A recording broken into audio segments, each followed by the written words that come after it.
بگیر دیگه. گرفت. باریکلا بالاخره گرفت.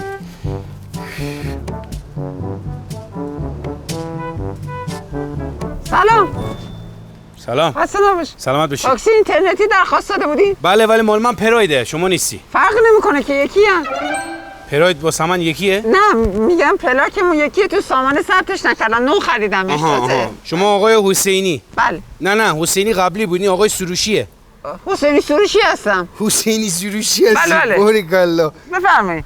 مطمئن باشین. آره براتون کولر میگیرم، راحت باشید، سریع برسیم. بفرمایید. آقا چرا لغو کردین سفر رو؟ خب من این همه زحمت میکشم، یکی دیگه بیاد کمیسیون رو برداره، اصلا تو کتم نمیره. خب اونا هم دارن زحمت میکشن دیگه. کی؟ شما هم دارین زحمت میکشین، فقط من نقدم رو چجوری بدم؟ ای بابا خب وای میسم دم یه آبربانک شما پول نقد بردارین. باشه فقط آقا این بعد میپیچیدین نه جناب دارم از میانبر میرم که سریعتر برسونمتون، بهم امتیاز خوب بدین باشه امتیاز میانبر حله، ولی من شمال میرم شما دارین جنوب میری، اصلا منطقی نیست. نه آقا شما تا حالا با گوشیتون بازی ما رو انجام ندادین؟ چرا؟ خب دیگه دیدین که از اون پای میره رفت از اون بالا در میاد، اینم الان همینه، نگران نباشین.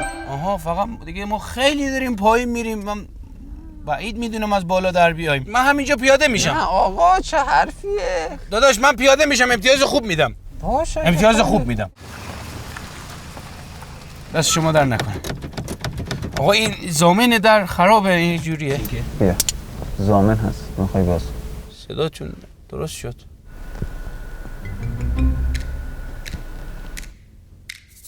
یادم رد کن بده من کیف پول.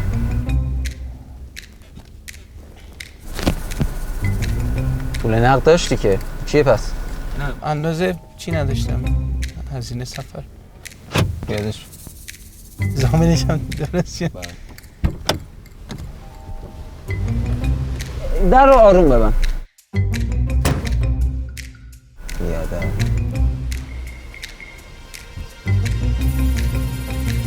بیادب